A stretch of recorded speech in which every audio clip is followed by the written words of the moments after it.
What's up guys, it's Has12 and today we have my first goal on camera this season and also a very heated match against our arch rivals. This is the third episode of my Sunday League season. So we start things off in the very competitive game against our arch rivals in our blue away kit. I'm in the holding CDM position. And we're coming in from the previous episode on 2 goals and 3 assists from the last 5 games. So if that's not Premier League form, I don't know what is. So in a very heated local derby match, it'll be rude of me not to let him know I was there. There you go, Tom. Tackle of the week is back. Now, I've played on some really, really bad Sunday League pitches, but I've never played on one that resembles that of an actual beach. There was a ridiculous amount of sand there. Wasn't any sea around though. All the salt seemed to be with the opposition. So we were getting prepared for the ball to be skidding around all over the place during this match on the sand. But were we prepared enough though?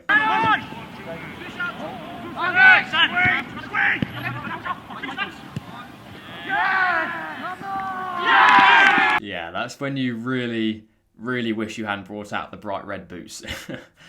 And the tape. Besides that mistake, I actually had a really good game.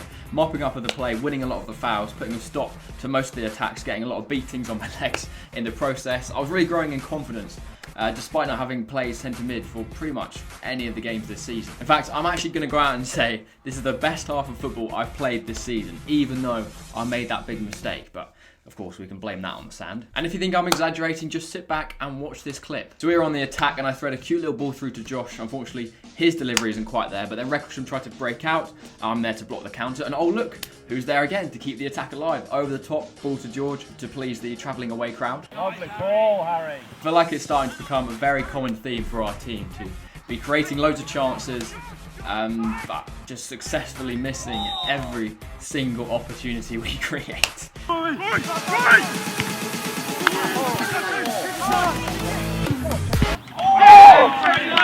as this ball bounced perfectly towards me, all I could hear in my head was Miller, lovely cushion header, but Gerrard! Second half now, and the Bourneblaze onslaught showed no signs of stopping as Jacob forced the keeper into a very good save. I fired Rory with a nice crossfield pass, which annoyingly, I'm slightly out of shots, but yeah, it's a difficult one to control, to be fair, as he lifts it over the bar. Jacob wins a free kick, allowing Cam, our centre-back, to whip one in, and it's actually their own player who nods it home. The same player who actually conceded that free kick, so not the best few minutes for him, but you can't knock the finish, though. Oh, yes! I then see my name up in lights and go for a bold long shot on the right wing. And it's not a bad effort from the lad, to be fair. Whisker wide of the post. But this time it's my centre midfield partner, Josh, who gives the ball away in the middle of the park. Just like last time with my error. And Recklesham are again incredibly clinical. They punish us with only their second shot on target. And no, before you ask, Jose Mourinho was not their manager. So you can imagine with the way this game's gone, tempers were on absolute tipping point. My temper, to be exact.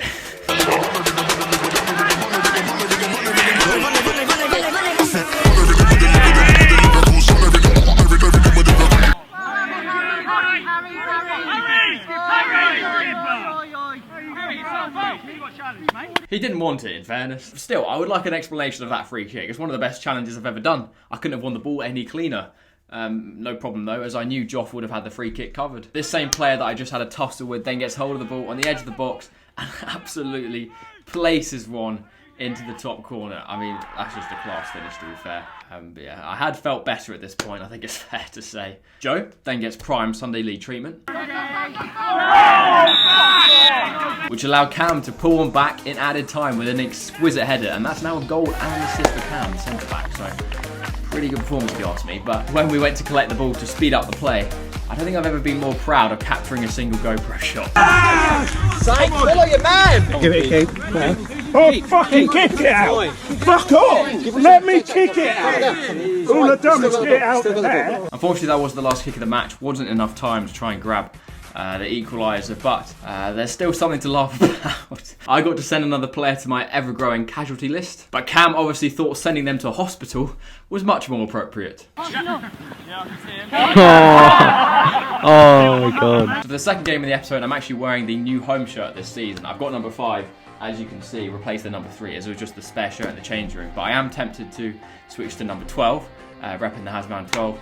But yeah, let me know your thoughts on that. What number do you want to see on the back of me when I score those bangers? And the stats aren't looking too kind this game, as we didn't get any goals or assists last match, unfortunately, but I'm back out on the right wing, eager to impress. I should inform you, my brother William, who does a great job filming these games, he was a little bit late in getting the camera ready for this one, so he did miss me getting in one-on-one with the keeper saving it. It rebounded to James, who bottled another sister. So yeah, that was annoying content-wise. But this game ended 0-0. This game actually ended without us scoring once. 0 times did we put the ball in the back of the net. 0 times did we have any composure.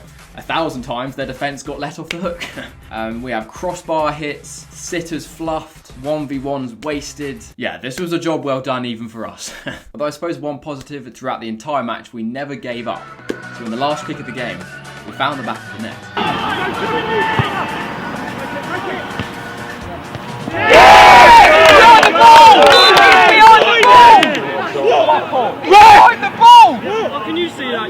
But of course it's offside.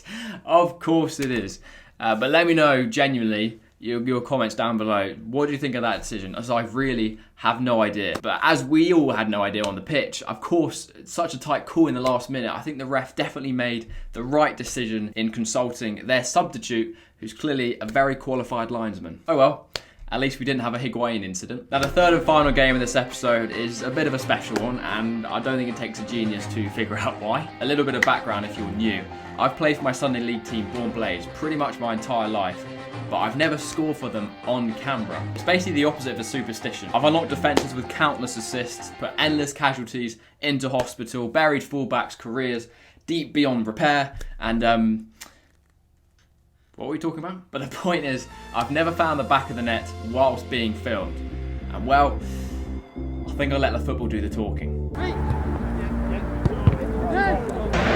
Messi.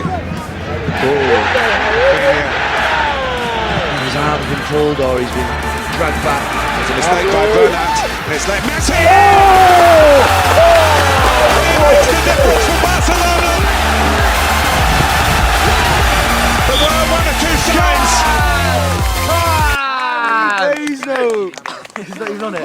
We missed it. William, did you get it? Thank God we Well in. Harry, it's an absolute stormer on camera as well. He's only gone and done it, I think is the appropriate phrase here. And when I stole the ball from the Matteo Guendouzi lookalike, I was never going to pass it. There was only one thing in my mind, especially after the amount of sitters James missed this season. I know one goal isn't anything too spectacular, but yeah, come on, just let me have my moment. We have been through some horrific misses, and now the floodgates are finally open with my first goal on camera. I feel like the goals will start to flood in. Mainly because I played yesterday and scored a hat-trick. But you can wait for next episode to see that hat-trick. But for now, we continue with my Matteo Guendouzi onslaught. I knew I had the beating of this left-back all day long for pace, power, strength, skill. Had this chance late on in the half following a very well-worked counter-attack, and you can only take it as a compliment when your teammates are questioning which is your strong foot. Is he left off, lads? Get and have a drink. I hope you're noting down all these chances I'm creating. I should have come away with at least 5, 6, 7 assists from this game. But I did finally manage to get an assist, and it wasn't a bad one either. That's yours. Sam's in the middle. And here he is again. Here he is again. That's astonishing. It's absolutely class. Come on, boys! Harry, what a man. He's going to love this little edit of the video, isn't he? He's taken them apart. Guendouzi was fuming. Joel then added a third from the corner, and I say added, he couldn't have stolen the goal any harder if he tried. Still celebrates like he won the league though. I kick off the second half much like I left the first, attacking the defence, spotting the gap for the through ball to Jacob, and for once he actually tries to pass the ball instead of shooting. I think that was a surprise to everyone, probably explains why he couldn't pull it off. Following that corner, James wins one of the most pathetic penalties I think you might have ever seen. Makes up for it though with the finish. Oh, he's done it! You lucky boy! My last involvement in the game was when I tried to nick in the follow-up after here, where Jacob gets through one-on-one, the ball ricochets to me, and I try and get in there just before the defender, and I actually collide quite heavily with the defender. I got myself a little back injury, which To be fair, distracted the pain away from the assists I've been robbed of. And the final highlight of the game is Jacob going on an incredible solo run here before being rudely denied by their keeper, and it's quite a shame really, because that would have actually counted as a Joff assist. So we now end this third episode of my Sunday League season on 3 goals, 4 assists from 8 games, which has got worse proportionally compared to at the end of last episode, but I think something like a hat-trick will make them look a lot better. Please make sure to like the video if you enjoyed it, subscribe if you are new and don't want to miss that hat-trick next episode. Please comment down below your favourite player or moment from this video. I'll catch you in a bit. Trev, look at the hands! James, you knee slide after you score, mate. After you score. God, he's so silly sometimes.